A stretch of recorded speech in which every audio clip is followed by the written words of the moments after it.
Intinya apa yang terganjal di hati itu kita selesaikan di sini, kita rembukkan di sini. Yang selama DKP itu terawang-terawang, menghayal-hayal, sekarang kan udah ada narasumbernya, langsung kita ngomong sama Bapak. Iya.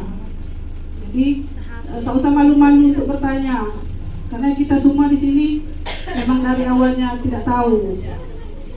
Ya Bapak Ibu ya. Baik, kita mulai kepada Bapak narasumber.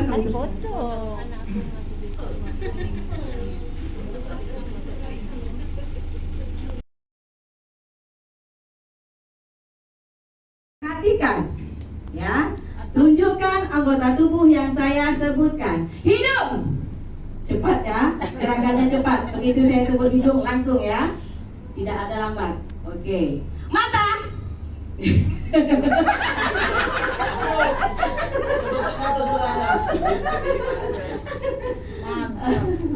Mulut. Yes. Ada kayak megang hidung.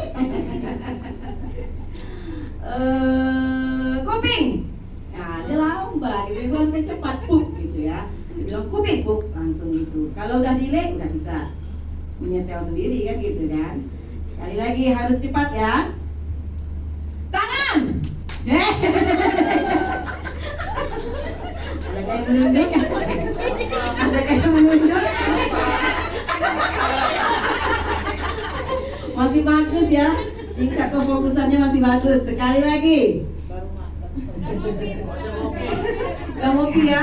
Minum aqua juga akan jadi fokus. Sekali lagi.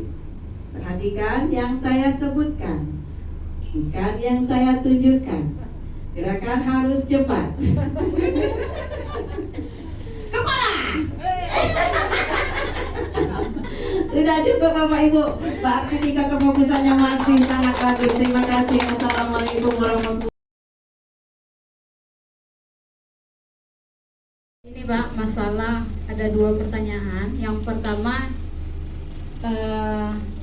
idealnya kita melakukan asesmen ini per TP atau per lingkup materi jika rata-rata anak-anak kita itu termasuk anak-anak yang di rumahnya itu orang tua sedikit kurang mampu untuk mendampingi belajar atau untuk kontrol belajar di rumah itu kurang. Jadi idealnya itu per TP atau per lingkup materi. Karena kalau per lingkup materi kan banyak TP atau beberapa TP. Itu yang pertama. Yang kedua, karena tadi ada ketiga itu ada stimulus dan ada tadi saya membaca itu Pak. Ini bagaimana hubungannya dengan soal-soal HOTS? Dan soal HOTS ini proporsinya seperti apa? Apakah ada ketentuan atau memang harus ada? Itu gimana Pak? Itu aja Pak.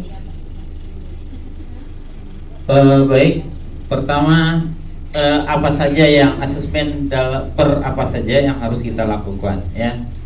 Kalau kita sudah lihat di tadi, kemudian itu didasarkan pada panduan pembelajaran dan asesmen.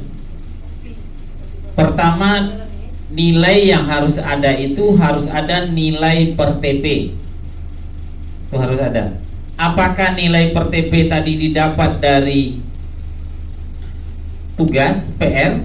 Kan bisa per TP tadi bisa tugas PR atau saya tanya ulang ya. Maaf. Saya ulang.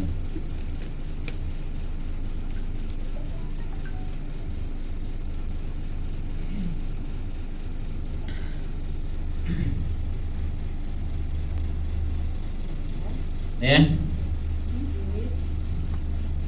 Ini kan per TP, ini nilai ini harus ada. Ya. Apakah lewat tugas dalam bentuk PR atau dalam bentuk kuis atau ulangan harian. Tapi makanya saya katakan bisa saja nanti UH-nya itu kita lakukan dalam per lingkup materi. Kalau per TP dia terlalu sedikit kadang. Boleh per lingkup materi UH-nya, maka di sini hanya mungkin dalam bentuk penugasan. Tugas yang diberikan setelah proses pembelajaran. Itu maksudnya. Atau kuis yang dilaksanakan setelah proses pembelajaran. Itu. Jadi nilai per TP ini harus ada. Kemudian nilai per lingkup materi. Ini Pak, masalah ada 2 pertanyaan. Yang pertama, idealnya kita melakukan asesmen ini per TP atau per lingkup materi jika rata-rata anak-anak kita itu termasuk anak-anak yang di rumahnya itu orang tua sedikit kurang mampu untuk mendampingi belajar atau untuk kontrol belajar di rumah itu kurang. Jadi idealnya itu per TP atau per lingkup materi. Karena kalau per lingkup materi kan banyak TP atau beberapa TP. Itu yang pertama. Yang kedua, karena tadi ada ketiga itu ada stimulus dan ada tadi saya membaca itu Pak. Ini bagaimana hubungannya dengan soal-soal HOTS? Dan soal HOTS ini proporsinya seperti apa? Apakah ada ketentuan atau memang harus ada? Itu gimana tuh Pak? Itu aja Pak. Baik. Pertama, apa saja yang asesmen per apa saja yang harus kita lakukan, ya. Kalau kita sudah lihat di tadi, kemudian itu didasarkan pada panduan pembelajaran dan asesmen.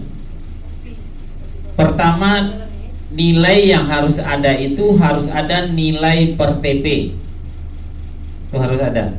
Apakah nilai per TP tadi didapat dari tugas PR? Kan bisa per TP tadi bisa tugas PR atau saya tanya ulang ya. Maaf. Saya ulang.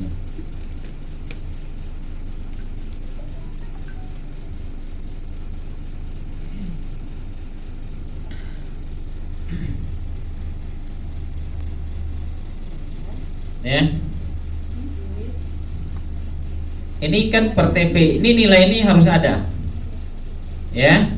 Apakah lewat tugas dalam bentuk PR atau dalam bentuk kuis atau ulangan harian. Tapi makanya saya katakan bisa saja nanti UH-nya itu kita lakukan dalam per lingkup materi. Kalau per TP dia terlalu sedikit kadang.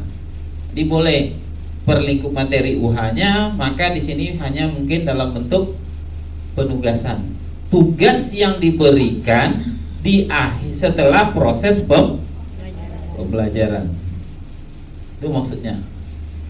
Atau kuis yang dilaksanakan setelah proses pembelajaran. Itu. Jadi nilai per TP ini harus ada. Kemudian nilai per lingkup materi. Bahwa peserta didik dapat menentukan alat-alat untuk mewarnai dengan tepat. Bentuk soalnya objektif. Soal nomor 1 ada uraian seperti krayon, kuas, kanvas, mangkuk atau pot kuas, kemudian pensil. Sedangkan bunyi soalnya itu dari uraian di atas yang termasuk alat-alat dalam mewarnai terdapat pada nomor A 1 dan 2, B 3 dan 4, C 1 dan 5. Ini D maksudnya nih. D 2 dan 4. Ini D aja maksudnya. Jadi jawabannya yang termasuk kelompok alat dalam mewarnai. Alatnya dulu, alat dalam mewarnai. Kuas dan mangkok kuas. Karena kelompok lain itu tidak bagian dari alat. Ini A, maksudnya ini D maksudnya ya. Ini buat bagai pula ini. Oke, ini D maksudnya nih. Ini D. Saya ubah juga. Bentuk penilaian. Oke. Untuk soal kedua, saya pakai sistem stimulus gambar. Disajikan gambar, maksud gambar Daud. Peserta didik dapat menentukan pilihan warna yang tepat pada objek gambar yang disajikan. Bentuk soalnya objektif. Bunyi soalnya itu pilihan warna yang tepat untuk gambar di bawah ini adalah, karena dia gambar hijau kan, kasat mata itu udah jelas, gambarnya hijau. Nah, ini yang perlu kita diskusikan. Saya kan buat aja dulu. Enggak, konsep daun itu kita pasti berbicara daun segar. Nah, tidak ada pula kita bicara daun mati, daun gugur. Gugur daun. Dia ada, tapi kita belajar konsep umumnya.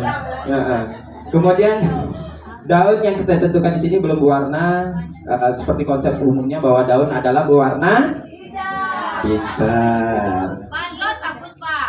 Hah? Balon. Nanti kita nyanyi balon. Balon. Kemudian indikator ketiga dari CP yang pertama tadi, bahwa peserta didik dapat menentukan bagaimana cara penggunaan alat mewarnai dengan tepat. Bentuk soalnya objektif, bunyi soalnya, krayon merupakan salah satu alat untuk mewarnai yang tepat digunakan pada dinding, B kayu, C kanvas, C kertas, D kanvas. Mana yang tepat kalau untuk krayon? Di? Yang kertas siapa? Pintar Bu Devi. Ini soalnya untuk fase A ya Bapak Ibu. Kemudian peserta didik dapat menentukan jenis warna sekunder dalam mewarnai. Bentuk soalnya objektif.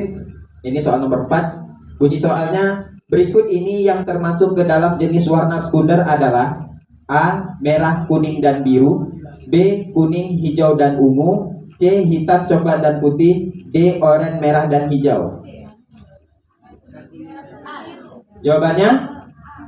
Jawabannya A. Merah, kuning, dan biru. Ini warna sekunder. Yang biru. Konsepnya di printer. Printer tuh kalau kita input isi warna itu hanya 3 warna dan tambah hitam 1. Pandai makai aja. Dia tahu itu operator deh. Kemudian soal yang selanjutnya dari indikator, peserta didik dapat menentukan apa saja bahan-bahan dalam mewarnai. Soalnya masih objektif. Bunyi soalnya, berikut ini yang termasuk bahan untuk mewarnai adalah, nah ini bicara bahan, kalau tadi di atas alat. A. Pena, B. Pensil, C. Buku, D. Krayon. Jawabannya krayon. Tadi sempat diskusi dengan Bapak narasumber, sulit membedakan antara alat dan bahan dalam warna ini tadi. Tadi persepsi saya bahwa alat itu tadi krayon, tahunya itu bahan. Sampai di situ saja. Jika ada yang didiskusikan, daun tadi selesai dah. Udah sepakat daunnya hijau ya? Sepakat. Dan sepakat itu yang penting musyawarah ya Pak. Iya. Baik, terima kasih, sekian.